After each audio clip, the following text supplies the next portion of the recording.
Good morning, welcome to Marty's Tying Bench. This morning I'm putting together kits for another Vice Squad session, and this week the pattern is the Shaggy Damsel. It's something I came up with when I found this Arctic Chenille from Montana Fly. It's proven to be a pretty good damsel nymph. This is tied on a size 10 hook. It's a Riki 730, so it's only 2x long. You can pretty much use whatever hook you want. I mean, just make sure that the resulting damsel is the size that you want.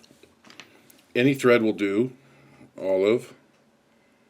I'm using 140 denier Danville's because it was handy, but ADOT will work just fine. Now, I've started my thread and I've moved it back about an eye length and a half from the eye. That's going to serve as kind of an index for me. I'm going to get some pheasant tail fibers, maybe 10 or 12 of them, and tear them off in a bundle. And I'm going to measure this against the hook shank, but I'm going to tie it in where my thread's hanging, so it'll be just a little bit less than a hook shank.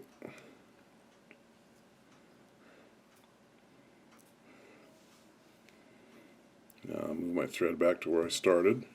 And the reason I did that is that the last step of this fly will be to fold these over backwards, and I want them to be a little bit less than the hook shank. This is the easiest way I've found to be consistent. Now the tail is marabou. You can't beat marabou on a damsel. So here I've got one damsel feather, one marabou feather. And I got to divide it out into 3 bundles. I can get 3 flies out of this feather. I'm going to peel a few off the side.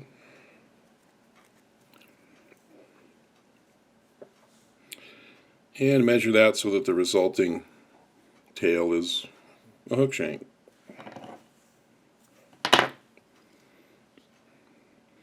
I'll start this at the back of the thread so I've got a fairly consistent diameter. Come back till you're over the barb, and then come forward about 3. That'll keep it from sliding around. Body material is this Montana Fly Arctic Chenille. It's kind of an ice dub. Very handy. And when it gets wet, it gives this fly a little bit of volume, even though there's not a whole lot of substance to it. So I'm going to tie this in and move my thread forward just a little bit and make use of the rotary function on this. Just keep the thread in front of the chenille, and again you're coming right about up to that starting point.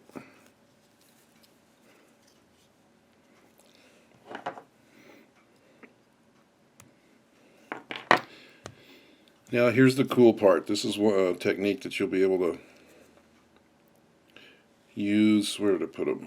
I've got some killer caddis beads, and they're strung onto some 3x tippet. And this is an alternative to the old burning the monofilament to make eyes, or burning the monofilament to hold the glass eyes on.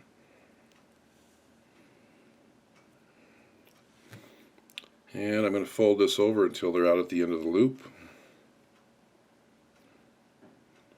Now I'm just going to tug on that monofilament until they're just about in place. And you don't want to pull it too tight because you want that flexibility for you to get the thread where you want it to give it a crisscross wrap. And you see how those are sitting above the hook shank? I can just press on those and get them down in line, and that monofilament will just slide into position. You know, it's pretty slick. When I get it where I want it, then I'll make some hard turns on the monofilament. Now, for an abdomen material, I'm using hare's ice. That's a blend of rabbit and ice dub. You don't need very much. I'm not really building up an abdomen. I'm just making a soft surface that I can sink the legs into.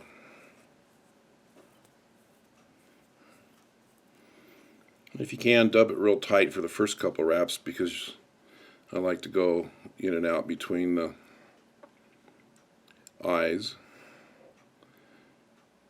And then just fill in a little space behind the eyes.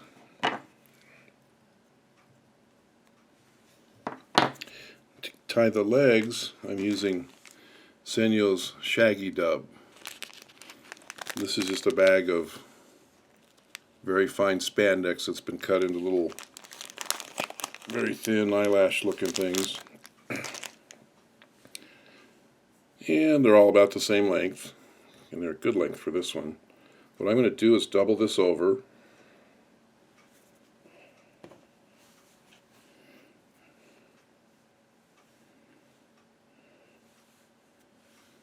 until the tips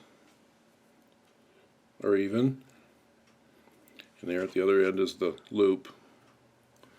And what I'm going to do is lay that thread across it and pin it against my finger, and then reach up with my thumb and just comb it over and lift it up and set it in the position I want. Just a couple of turns. Now that's back away from the eyes. I need a little bit of space in front of the eyes, or I want some. For the legs on the other side, just get another eyelash.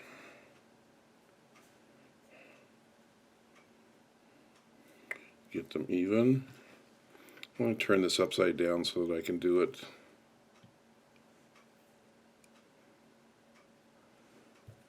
from this side. A couple more turns, and I'm pretty snug right here. I need that spandex to sink down into the dubbing and against the hook. Now, this pheasant tail stuff, I'm just going to fold it back and make a couple of wraps with modest tension. You don't want to go too tight, or you can cut that. And then I'm just going to jump my thread forward to the eye and tie my whip finish.